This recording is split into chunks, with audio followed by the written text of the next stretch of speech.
Today, we've got Melisa back on the show who's going to talk about how she's exited a couple brands. She's had success in competitive niches without even using PPC. She's got a cool Reddit strategy for Amazon sellers. And now how she's using her Amazon income to start an escape room business. How cool is that? Pretty cool, I think. 1, 2, 3.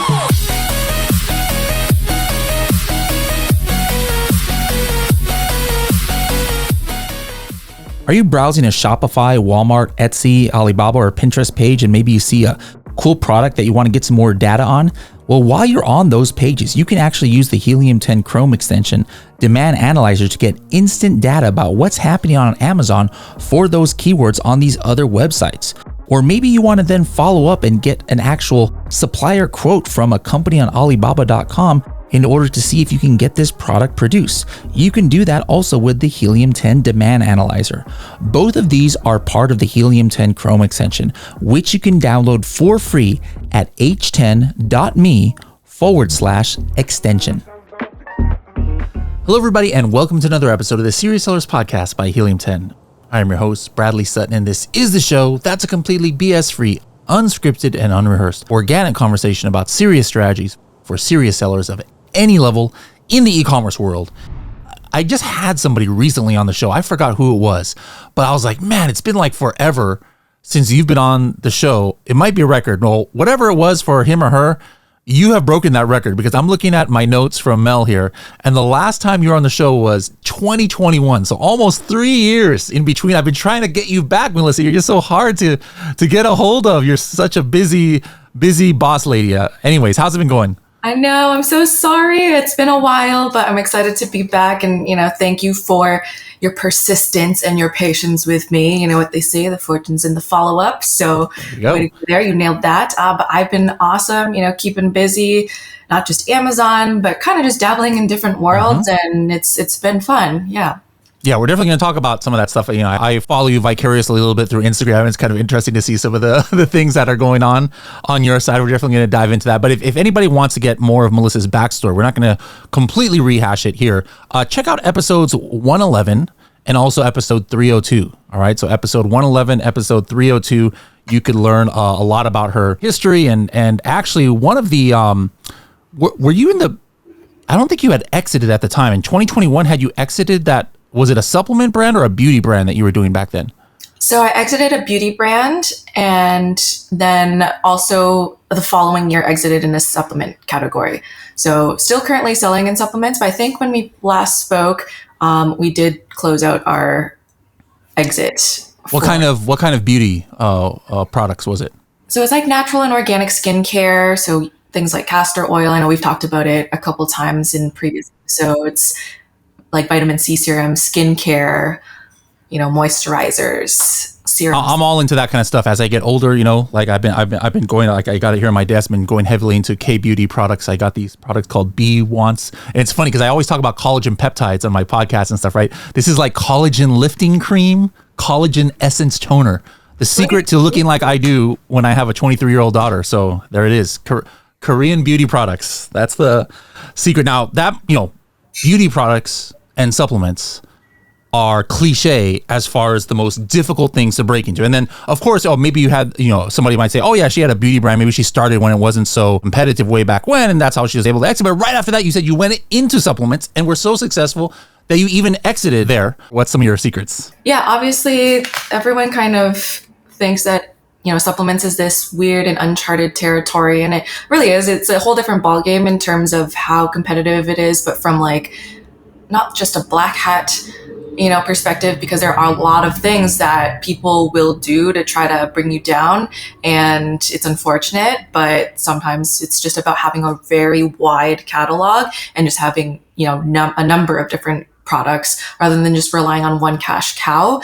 Because then if you only have like one really, one real cash cow product that's bringing in all the money, if it goes down, then you're kind of screwed. So we kind of had to move quickly when it came to launches. So it was just speed to market. Just every quarter we were launching, 3-4 new products just consistently. And that gave us a lot of practice on launches and figuring out, okay, what's working, what's not working. So we were able to kind of figure out and do a lot of A/B split testing and see, okay, now we have like an actual template that we can work off of. And supplements is one of those easy things where really you don't have to reinvent the wheel. It's really just slapping on, a label on a bottle, and branding does play a big, it's a big part of it in how you can differentiate yourself. But one thing that we did, even now, because we're still in the supplement space, so even though we sold that company, moved into a little bit more of a niche supplement space. So now we sell gummies in particular. And I also sit on the board for another company, which is like pharmaceutical crafted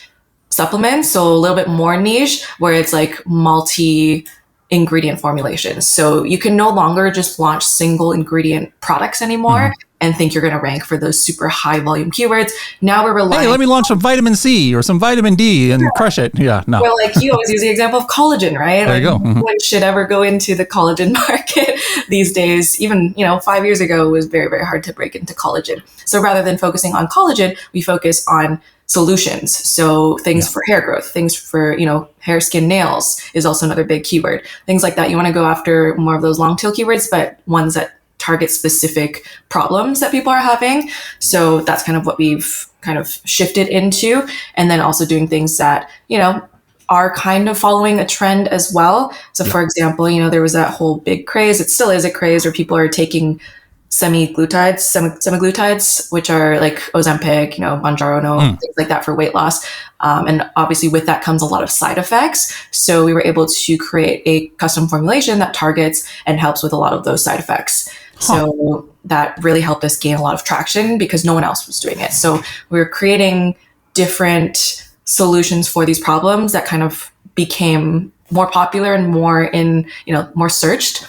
So if you pay attention to different trends, keywords, things like that, sometimes you can get ahead of the trends. So rather than trying to ride a wave that's already dying, you're almost positioning yourself for the wave before it happens. And that's what any good surfer knows. Something crazy. I don't remember if it was your beauty brand or your supplement brand, but you were talking about at one point you were doing like 400K of sales a month and you were not using PPC. Now, was that for the beauty brand or also for the supplements you weren't doing PPC? For both. Yeah, we never really focused too much on PPC. We did have a little bit for the beauty brand, but for supplements in particular, we focused on velocity, because if you can sell at a slightly, lower price point and remain competitive, still making a profit, our goal was not the amount of profit we're making per product. It was how much we could actually sell, how many units could we actually get out the door. Because not only that, we get more exposure to the customers. If someone buys a product once, it's easier to sell to someone again rather than trying to sell to a new person. So we make it very, very easy for people to purchase our products because they're affordable, right? So not only that, it's negotiating with your suppliers. We now have brought on our supplier as a partner in one of our brands. So we have the best terms, we have net 90. We don't have to pay them. And it's basically until most of our stock is already sold, it puts us at a huge advantage compared to some of our other competitors, right? Where you have to pay for it up front before it even gets sent into Amazon. Amazon takes like 4 weeks sometimes to check in your inventory depending on the season. So things like that definitely make a difference in helping us remain competitive. But the reason why we weren't needing to spend on PPC was because we were riding the wave of other people spending big marketing dollars to educate our customers for us. And we just had to make sure we were positioned next to them. Like direct influencers, or just riding the wave of just like search terms that were generic and those people weren't even necessarily pushing you, or is it a mixture of both? Right. The search terms and then also the branded search terms as well. But the whole craze with apple cider vinegar gummies, right? So there was that big company that they launched apple cider vinegar gummies. They were the first to do it. They were spending so much money trying to get Ellen, on the Ellen DeGeneres show, all of these different outlets, like paying out the Kardashians to promote this product. And they were educating people for us on, okay, this is what this product does. We just had to make sure we were showing up for the right keywords and showing up for their brand keywords as a cheaper alternative. So even if we could just get like a small percentage of their market share, people are going to try us just because we were undercutting them a little bit. They were charging, a pretty high price point at the time. And now there's so many different players in the space. So obviously it's kind of like a price race to the bottom now. So we don't currently sell it because that was in our previous brand that we sold. But that was one of the things where we saw the trend. We're like, okay, they're already spending so much money on marketing. We don't have to spend it ourselves. We just have to make sure that we show up in the right places at the right time. Because that's what marketing is. It's all about being there when someone needs something, and the more times you can be in front of someone when, the time kind of persists, because not everyone's going to need to buy certain things at that exact moment. So the more times that you can actually position yourself so that when they are ready to buy and you're there, you're more likely to be able to convert. Like, the cool thing about marketing is not just about how you say something, but like there's so many different ways that you can say something. So like if you walk down the street and you see two different coffee shops, for example, right? And both of them have a sign out. One maybe says like, we sell hot liquid from brown beans. And then the other is like, hey, our coffee's stronger than your Wi-Fi. By the way, we have free Wi-Fi, like which one are you going to go to? There's so many ways to say we sell coffee. So it's really cool because it's such a fun game of finding the most creative ways to say something. I like it. Now we're going to get back to your e-commerce strategies, but one thing, as I was mentioning, I live my life vicariously sometimes through your Instagram, and so I've noticed, you've done some side hustles and some other endeavors and investments, which I think is important that e-commerce sellers think about the next step too. It could be for some a hobby, like, hey, I've always wanted to do this, but now I have the means to do it because of my Amazon business, or they've exited and now they want to, hey, what else can I get into? So I think it's something that a lot of Amazon sellers aren't thinking about, but maybe talking about your experiences, you might stir some creative juices. But one of the things that you decided to do, and I'd like to just get into like how you came to that, was doing an escape room. So was like escape room something that you always like doing yourself, and you're like, oh, this is a passion project, or you're like, oh man, there's in this area, there's a need for this, I think I can make some money off of it. How did you come, land on that as your side hustle kind of thing? Yeah, I love escape rooms. I think as entrepreneurs as well, we naturally are good problem solvers. So these are kind of like fun problems to solve, right? They put you in a situation where you need to complete all the puzzles and then you have to escape, but it's usually immersed in some sort of storyline, which makes it interesting. So essentially you become like the main character in a little video game, and it's a lot of fun. So it's good for team building.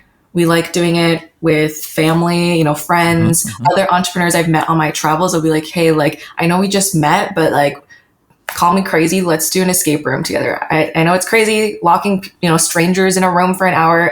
Anything could go wrong. But some of like the strongest partnerships and I guess relationships I've had are, people I've done escape rooms with, because you kind of see this different side of them, and you work together. You're almost like, how trauma bonds people. Well, this is like, you're in a high stress environment where like you need to escape by a certain time, and naturally we're all competitive people, we're entrepreneurs, business owners. So it was like really cool seeing people work really well together to get towards a common goal. And then some of those people I still talk to today, and it's really, really cool. Now is this something that like you 100% did from scratch, or you bought into a franchise or something, or you just started your own brand and built it all yourself? Yeah, so I am a franchisee, which is, I thought it was the best way to get into this space, because for me to learn everything from scratch, like how to program controllers, the logic flow, writing all the storylines, the prop building, all of that stuff, CNC building, like printing, 3D printing, all that stuff, like that would be way too much for me to do as a single person. Sure, I could hire out teams, but it would just made more sense to partner with an existing company. So I ended up doing some of their games, and I was like, you know what, these are really great. There's obviously some room for improvement as well, which I would be able to take care of on my side for my specific location. And then, fast forward, they love what I did so much with my location that they actually offered me a job, which is crazy. Now, I haven't accepted it yet. So it was like, we're still kind of talking back and forth, but it would, consist of some equity in the overall franchise, as well as, a cushy paycheck. So it might be a cool thing for me to do, or even as a consultant for them, but they want to bring me on as part of the head office team. So I think that would be kind of cool. I never really thought I'd, have another job again after not having a job for 9 years now, being self-employed. So yeah, it would be definitely interesting for sure. Now for this kind of thing, what kind of investment? Obviously there's a franchise, fee, and then there's, construction and training new employees and getting everything together. So like, how much would I need? I mean, obviously, I'm in California, it might be different than wherever you did yours, but we talking $100,000, $200,000, $300,000 that somebody would need to be able to start an endeavor like this. Right. So, I mean, out of pocket, you'd probably need at least $150,000, but it could be upwards of $500,000. most of it would be covered by like SBA financing in your case in the States. Because it's an existing franchise, it's a lot easier to get, that that funding for a brick and mortar business. So that's also the appeal of it as well. So to be able to have, outside sources or using other people's money, we all know how great that is. Yep. But in terms of like construction, that depends on the size of the space. So if you want to do, the bare minimum is you need at least 2,500 square feet of space. That's going to provide you with 4 different games. But if you want more space, obviously you can have a lot more space to work with, but it's going to cost you more in construction.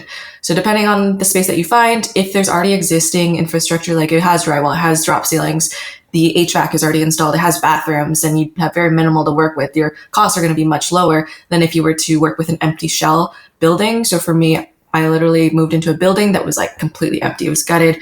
They call it vanilla shell. So I had freedom to do whatever I wanted with that space. And it is very, very, very tall. It has like super tall ceilings. It's like 17 and a half feet tall. So obviously that's a lot more paint that I have to pay for. So it does get more costly, but it could run you, like I said, anywhere from $150,000 to $500,000. But in terms of like ROI, it just made so much sense because I went to a franchise show, checked out so many different business models. The food space, you have all this overhead costs in terms of inventory. You have food costs, you have spoilage, right? Food that doesn't get bought or like you mess up, you cook it improperly. So there's a lot that could go wrong. Whereas this, you build it out once and then that's your main cost. The only thing you have is your rent and then the employees to run it, which really doesn't take that many people to run an escape room. Yeah, that's something I noticed when I did my escape room with my family. There was like 2 people or one, just the front desk person. There might have been somebody cleaning or something like that. Just thinking from an e-commerce seller's viewpoint, at what stage or what level of person should you say, hey, not necessarily escape room, but just anything, like this, like what, hey, if you're making less than $1 million a year and you're doing everything on your own, 100% don't be trying to think about, doing this. Or, hey, once you get to the level where you got 2-3 employees and your business is on autopilot, or, hey, you should not even think about this unless you hit this kind of, revenue or profit. Or like what kind of guidelines would you suggest to people out there who might be like, hey, I've always wanted to do, something on the side for some, more steady income, perhaps? How would you advise them? The thing is, there's so many ways to make money these days that don't require a lot of, I guess, startup capital. Especially when it comes to like affiliate marketing or high ticket sales, things like that. I always recommend if you need to make some extra cash, like get really, really good at sales. That's going to be, the biggest skill build and investment that you can make into yourself. But also if you just need to make cash, like sell for someone who has something really awesome to offer and you can make a big commission from that, right? But if you want to start like an actual, I guess for me, this is very much like a passion project because I love escape rooms and it's kind of like I wouldn't say a side hustle at this point because it does require a lot of time and effort, just in the beginning at least. But once you have it up and running for about 6 months and your staff is trained, you have a manager, you could step away. That's why I was able to go to Hawaii. I was able to, be in Hawaii with you for BDSS and take time off and not have to worry. And like, I'm not there right now, but I have staff there right now who are running it while I'm gone. I'll probably stop in later because we're doing a really cool collaboration with this, local influencer. He has like 14 million subscribers on YouTube, but we're getting him to do one of our escape rooms. So I'm really excited for that. But there's like so much opportunity for collaboration. Anyways, in terms of how much you need comfortably to start something like an escape room or a franchise, I guess in general, it really depends on the franchise. McDonald's, it's going to require you at least a minimum $1 million, right? Subway's a minimum 500,000. This escape room, very low entry compared to some of these bigger franchises. So like I mentioned, 150 to 500,000, but a lot of that is covered by the bank loan. So as long as you have in excess capital to be able to float, the time during construction, but there's ways to negotiate free rent during the construction period, which is it's often offered depending on, the space that you're looking at. If it's been empty for like a year and they want to put someone in it, they don't mind giving you 4, 5, 6 months free rent while you do construction until you're up and running. So I'd say, you would want probably $500,000 in assets before thinking about doing something like that, just because in case something happens, it's always good to have a rainy day fund. I think it's funny because a lot of people obviously complain about Amazon and the problems that sometimes it has and new fees and this, screw up by Amazon or they lost my inventory, but they don't realize, hey, businesses have trouble too. So like you just mentioned your fire thing, but then also when you got started, didn't you like even get robbed like right away or something like that? Yeah, we had a break-in, and funny enough, a month ago we had another break-in, but twice in one night. So it's just a different set of problems, right? Yeah. Every business is going to have its own unique problems itself. Sometimes I joke, I'm like, oh, maybe I should just stay in e-commerce, but I love what I do with the escape room. Obviously, it's very fulfilling. I get to hire students. I have this amazing work culture. You know, some of my employees, they'll come to work even on their day off. Like, it's so cool seeing that, and to be able to provide that kind of and give back to my local community, providing a place of work where people can grow as individuals, who can build these different skills just from customer service standpoint, and, you know, learning the ins and outs of the business and being a key holder, things like that, and being in proximity to me, because I have one girl that works for me and she's also kind of in the e-commerce world as well. So she's almost like my little pupil, little protege. So it's kind of cool just having that, you know, mentor-mentee relationship as well. Nice. All right. Now coming back to e-commerce, you know, you won Best Speaker at $1 Billion Seller Summit. You did some cool magic tricks, I remember too. But, you know, obviously we're not going to rehash the whole entire $1 Billion Seller Summit. That's you got to go to $1 Billion Seller Summit, guys, if you want to get that good data. But I want to, you know, like maybe you can bring out one of the topics you did, maybe either the sitemap one or the Reddit one, your choice. But what do you think is relevant here in middle of 2024 that on one of those topics that you think that can help our sellers out there? Yeah, I think that Reddit would be a cool topic of discussion just because it's such an underrated social media platform. Like when you think social media, Reddit is not at the top of your mind, but it's a really great place for people to do research. So most of your customers are still in their research phase. So you want to show up when they are doing their research, right? And that's where if you have all of these different threads that you are consistently mentioned in, it's going to be so much easier when it comes time to them actually pulling the trigger to actually want to buy from you. So there's this really cool tool called Advite that we use that helps us, ADVITE. Got it. .ai, I believe. And they use AI to basically scrape Reddit and all the different threads, and it will actually ping you whenever there's a relevant thread that you should maybe comment on. It's almost like help a reporter out, but like for, you know, people, just random people that need answers for questions.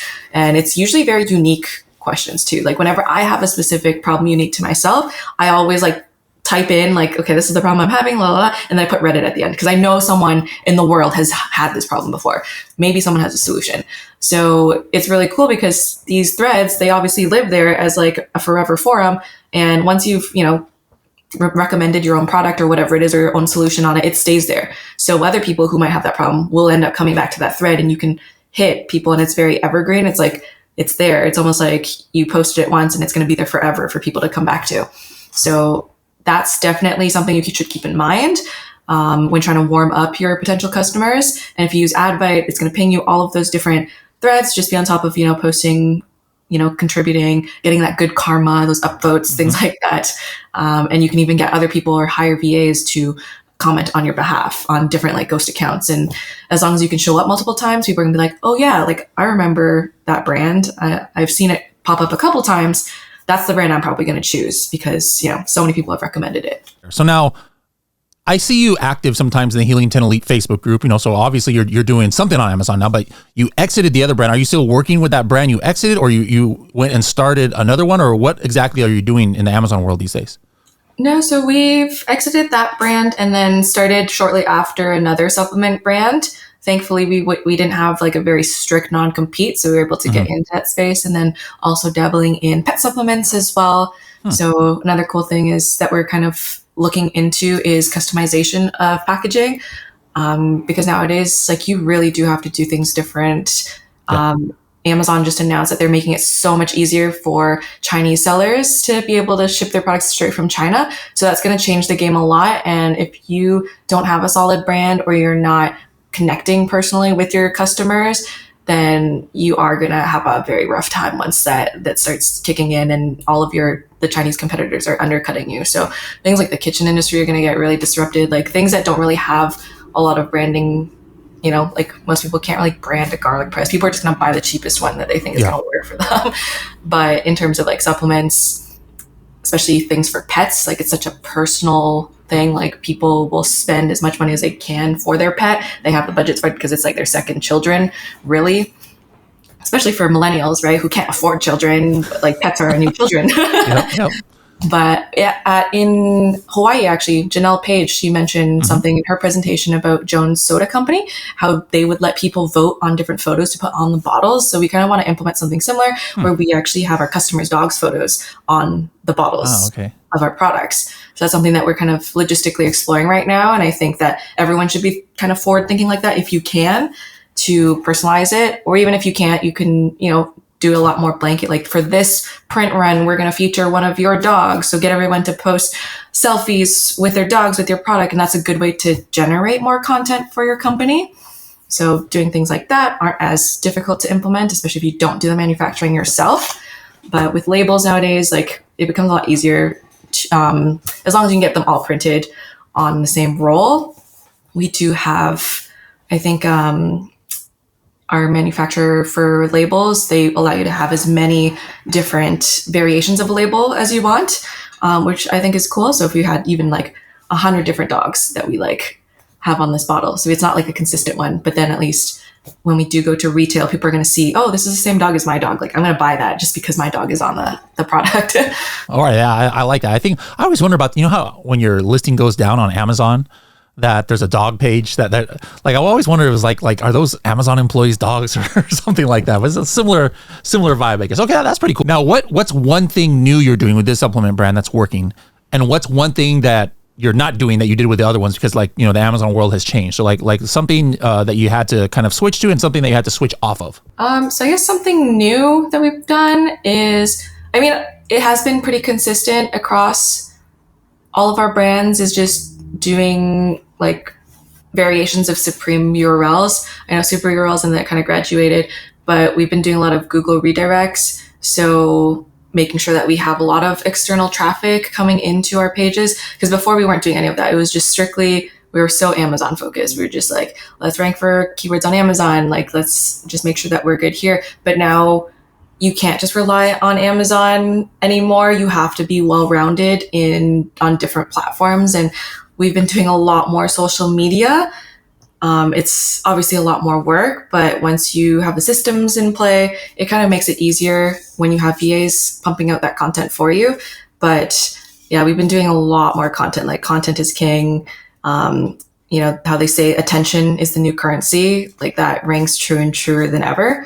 So one thing I am trying to do is become more comfortable in front of the camera and almost like pull things that I'm doing from the retail side of thing, like from from brick and mortar into our e-commerce. So like, for example, knowing the life cycle of your product is so important because then okay, especially because we're in consumables, we know when someone's going to run out of their product. Usually it's either like a 30-day or a 60-day supply. So if you can send out an email to your customer a couple days, or if not like a week before they're about to run out, or even just like as they're about to run out, you're going to have that top of mind awareness and you're going to be there at the right time. You're going to be there when your customer is going to need you. And then it's going to, trigger something in their brain where it's like, oh yeah, I'm about to run out. I should probably order more. So we've been sending out like emails or follow-ups for our customers. Even with like review generation, what we do at like the escape room, for example, is we do have like a funnel almost where people would like leave us almost like feedback and then we convert it into a review. But now we've been doing it as like more personal. I'm trying to find AI tools to help us automate it a little bit more. But basically we have like a selfie of us holding like a whiteboard and then we would just put like the person's name on it and be like, thank you so much, like so-and-so or whatever, and just thank them for their feedback. And then they're like, oh my God, like this is so personal. Like, of course I'll leave you a review, So trying to do like more personalized things like that. And I think AI is going to make it so much easier. And yeah, that's the other thing, right? AI, implementing so much AI in everything in all aspects of our business has been so different because like a couple years what's the no? I mean, obviously you're probably doing 10 different things, but if you were to say like the most impactful, what is the most impactful AI thing that you've implemented? Using Midjourney has been a huge game changer for us as well, because like now like content creation for us is so much easier and so much cheaper. Even like product images. So before, if you wanted to get like a really high quality product render with, like crazy fruit in the background, things like that, you'd have to pay someone a lot of money to just get one photo, like from a photographer. But now AI can literally generate it and it costs you pennies on the dollar. And then copywriting. Oh my gosh, copywriting is so much easier now. Yeah. So that's why we're doing a lot more email marketing too. Last couple questions here. Favorite Helium 10 tool? Favorite Helium 10 tool? Well, the one that I use on a daily basis is obviously the keyword tracker. That helps me keep on top of everything, but also the map that shows you, inventory heat map and sales heat map. Mm-hmm. And seeing like the clusters of customers and where most of your inventory is and kind of tailoring it to that, because we've been doing a lot more location targeting as well. So kind of what I mentioned earlier was knowing what to show someone at the right time. So taking a page out of like Tim Hortons book, for example. I don't know if you know Tim Hortons, but that's like a coffee company in Canada. That's like Canada. Yeah, I know about it. Yep. Yeah, so they have an app where they'll show you different deals based on your location, but also who you are as a person or as an individual shopper. So like personalized coupons, things like that. So there's this one platform we were using called Aviva for the longest time, where we can, on our website, if someone visits our website, we can show them different pop-ups based on their location. Okay. So we can show them like a very personalized experience when they arrive to the website. So knowing where our customers are is super helpful. And I think the Helium heat map tool is cool for that, just seeing where our inventory is as well, because then you're going to have like that faster shipping. So you know that, it's going to show up as Prime or even same day shipping sometimes. So being able to focus on a specific area is also super cool. When you look at the sales heat map and see like where your sales are concentrated, do you do anything based on that? Like, do you actually run Google ads or something geolocated, to areas that you're not doing well, or you double down in the areas you are selling? What's the action that you take after looking at that? Yeah, we usually double down on the areas that have high concentration of our customers, because that's where they typically are. And sometimes it surprises you where some of your customers are. Like we do get a lot of customers in New York. Obviously, it's a big city, but I think a lot of people during COVID, they were lonely in their, in their condos. But because it's very constricted, you get a lot of small dogs. So we'll start like doing, like when we do our targeting for Facebook ads and things like that, we'll actually show a lot more smaller dogs in New York versus like, in Texas, maybe they have bigger yards, things like that. We're going to show the bigger breeds. So that way we can hit more of our demographic. I used to have a Great Pyrenees because I have a big lot here, and I had goats and pigs and stuff, and that's like a livestock guardian. But yeah, somebody in New York City would not have a Great Pyrenees, which is the gigantic dog. Okay, cool. If I were to give you the keys to the Helium 10 product team, like, hey, you're our CTO for the day, and you're like, Helium 10 needs to have this feature in an existing tool, or it needs to make this new tool that we don't have now, what would it be? Yeah, you guys don't do that anymore, but if you can create your own Google redirect URL targeting keywords, that would be cool. Okay. Because I use that regularly, especially for launches. All right. How can people find you on the interwebs out there if they want to follow you or maybe connect? You can follow me on Instagram at Melisa with one S. My mom spelled my name wrong on my birth certificate, so it's very fob of her. Or you can email me. LinkedIn is also a good one. I'm starting to be a little bit more active on LinkedIn, but yeah. Awesome. Melisa, thank you so much for joining us. And I'm going to have to go to your escape room, but don't judge me on how slow I am sometimes. It takes me up until the very last deadline to try and get out. And I sometimes have to have help from the guide in those things, because I don't think well in those kind of high pressure situations, but I'm going to give it a try. Hope to hang out with you at an upcoming conference soon. Yeah, absolutely. I can't wait to catch up with you somewhere in the world. We always see each other, in our travels.